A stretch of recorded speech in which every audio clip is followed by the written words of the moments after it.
الرحمن الرحيم وعن علي رضي الله تعالى عنه قال kepada Sayyidina Ali qala berkata li kepada aku Rasulullah sallallahu alaihi wasallam qul katakanlah wahai Ali Allahumma ya Allah ihdini berilah petunjuk aku wasaddidni dan luruskan aku.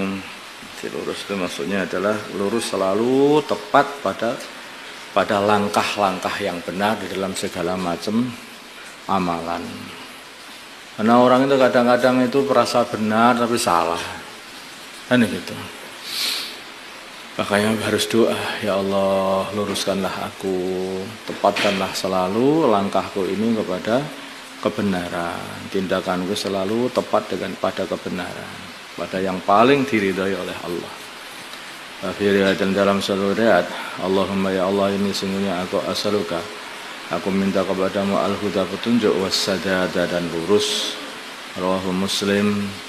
Wa Anas dari Sayyidina Anas radhiyallahu taala anhu qala berkata Sayyidina Anas, karena adalah Rasulullah sallallahu alaihi wasallam yaqulu beliau bersabda, Allahumma ya Allah ini aku sesungguhnya aku a'udzu minta perlindungan bika denganmu minal ajzi dari lemah, wal kasali dan malas, wal jubni dan pengecut, wal harami dan tua.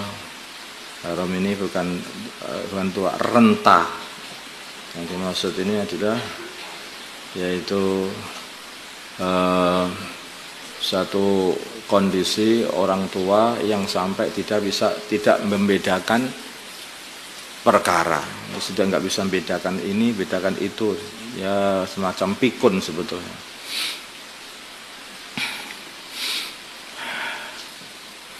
Sehingga kalau orang itu sudah pikun, itu jadi ya nggak bisa amal hakikatnya, jadi susah amal karena sudah nggak bisa membedakan. Ada orang itu umurnya panjang tuh, sampai 100 tahun tapi masih utuh semuanya akalnya dan kekuatannya. Ada begitu. Ada orang itu baru 60 tahun itu sudah renta tubuhnya, sudah gogrek, akalnya itu juga sudah tidak lurus lagi sehingga tidak bisa membedakan yang benar, yang salah, yang pahit, yang asin, yang dah, sehingga jadi masalah. Wal bukhli dan bahil, pelit. Dan aku minta perlindungan bika kepada enggak. Kenapa kok orang pelit itu orang yang sudah rugi. Pelit itu tingkat-tingkatan. Kadang-kadang pelit kepada orang lain.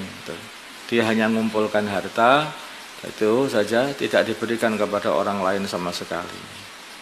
Itu namanya pelit.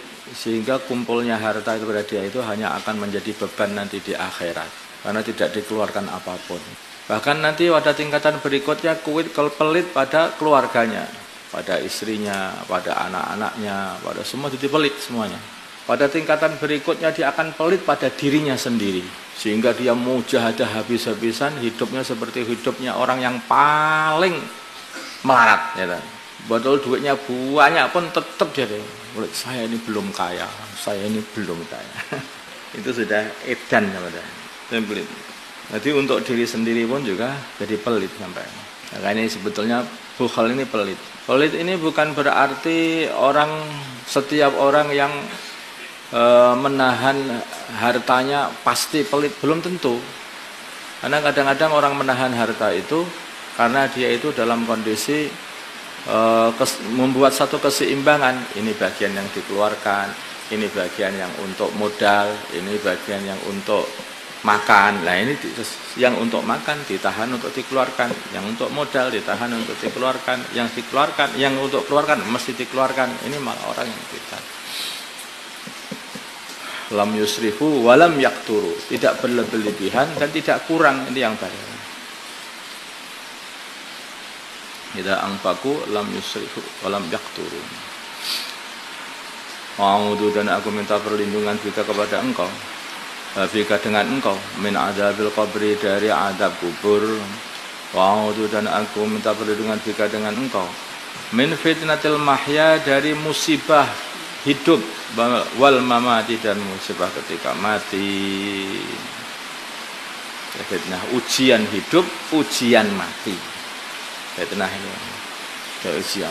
Hidup ini ada ujian, ya Allah selamatkanlah aku dari ujian hidup dan ujian kematian. Fitnah apa gue senenge fitnatul mamat itu apa? Fitnatul mamat. Yang dimaksud fitnatul mamat itu jika bisa ujian pertamanya adalah ketika sakaratul maut. Orang itu kalau sakaratul maut banyak ujian. Matilah dalam agama Yahudi, matilah dalam agama Nasrani. Matilah ada bujukan-bujukan habis-habisan pada waktu itu. Itu juga ujian ketika menjelang mati. Atau maksudnya wal mamat ini adalah ujian ketika ditanya sama mungkar dan nakir, man rabbuka, ma dinuka, man hadzal ladzi ursila ilaik. Wa fi riwayatin dalam satu riwayat wadana ini dan besarnya hutang wa qalabatir rijal dan dikalahkan kepada para laki-laki oleh para laki-laki rahu Muslim. Kenapa kok hutang juga ini hutang ini permasalahannya begini. Urusan orang itu belum selesai walaupun sudah mati, kalau masih ada urusan dengan hutang masalahnya gitu-gitu. Maka minta perlindungan daripada hutang. Hutang yang berat itu, apalagi kalau berhutang niatnya nggak bayar, nipu orang, tambah nemen itu. Bola idain itu artinya hutang yang berat, yang besar, susah membayarnya kembali. Kemudian dikalahkan dengan orang lain. Sebetulnya dia ini tahu yang benar ini, tapi dia ini diarahkan oleh orang lain sehingga dia mengikuti arahan orang itu, tidak ada kuasa, tidak ada keberanian untuk mengikuti hak. Dan cara seperti itu. Jadi kebanyakan manusia seperti itu. Jadi dia ini karena tertekan sehingga ikut berbuat zalim, kepada orang lain. Karena kalau tidak sama-sama berbuat zalim, maka dia tidak enak sama orang lain atau dia takut. Allah. Jadi maksud itu juga kalau betul rijal bisa jadi maksudnya dia ini minta perlindungan dari dizolimi oleh orang lain.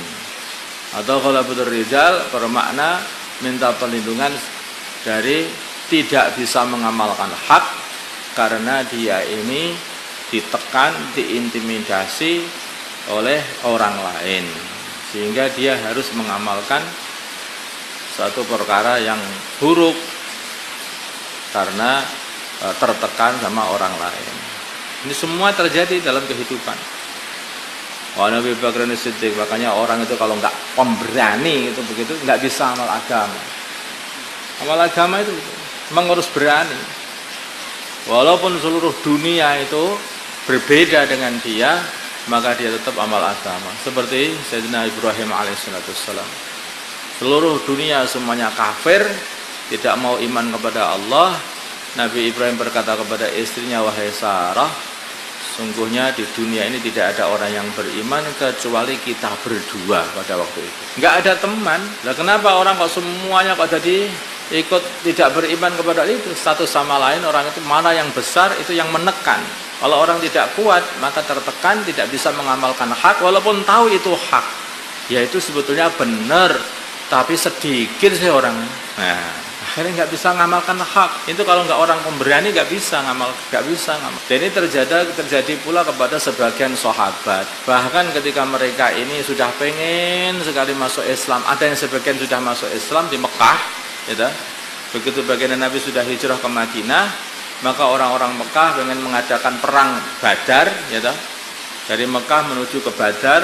Nah, di situ itu ada beberapa orang yang sudah masuk Islam itu ikut orang-orang kafir berperang melawan orang Islam. Enggak saya sebutkan namanya, beberapa orang. Nah, kenapa? Karena tertekan sama teman-temannya, tidak berani berbeda dengan yang lain. Keberanian ini bagian dari anugerah dari Allah. Fadlullah yu'tihi may yasha. Itu pemberian gitu. Nah, kalau Abu Dzar Al-Ghifari ya, sendirian malah menantang-nantang itu.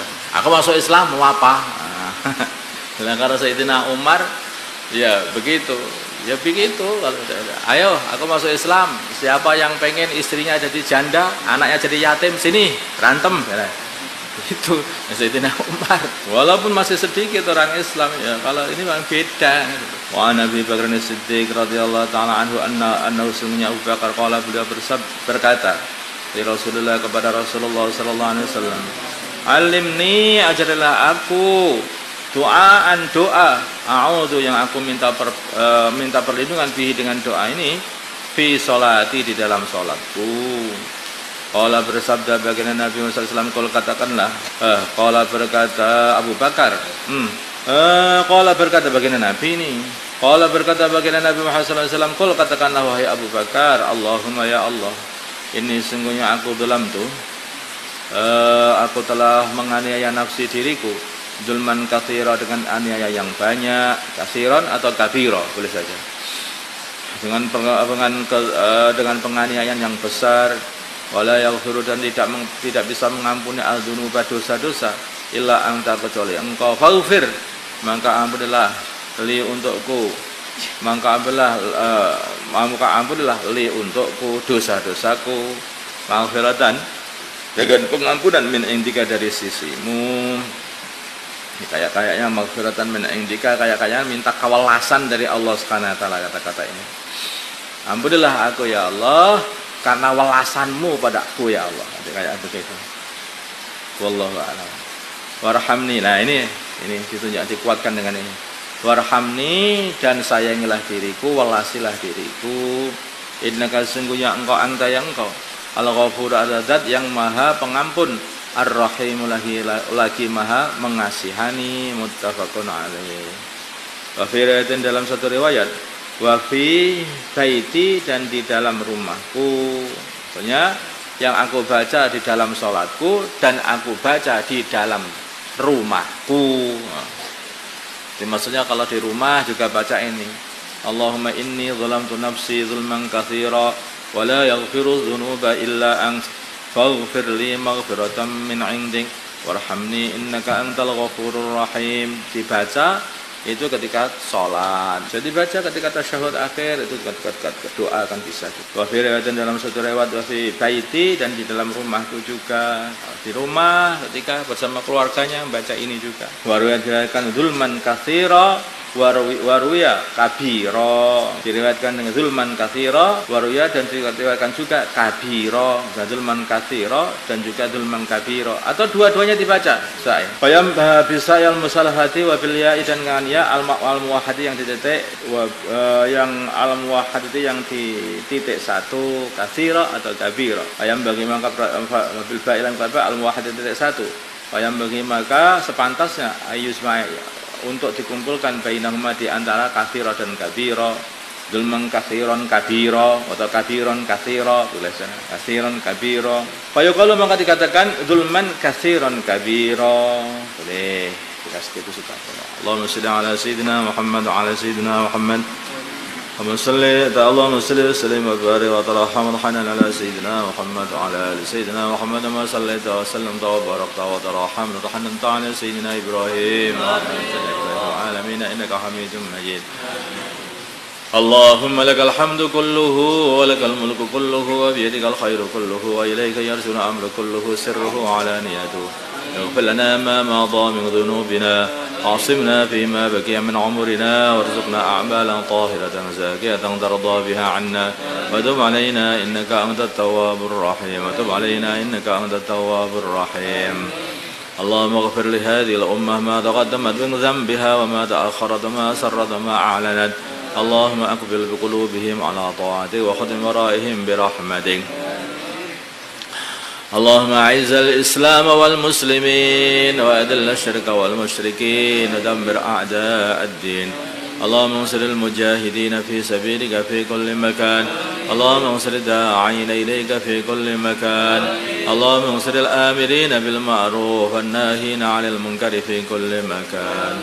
اللهم انصر إخواننا المسلمين المستضعفين في غزة في فلسطين وفي كل مكان. اللهم انصرهم نصرا عزيزا وافتحهم فتحا قريبا. اللهم أيدهم بتأييد من عندك. اللهم اجعل لهم من كل ضيق فرجا.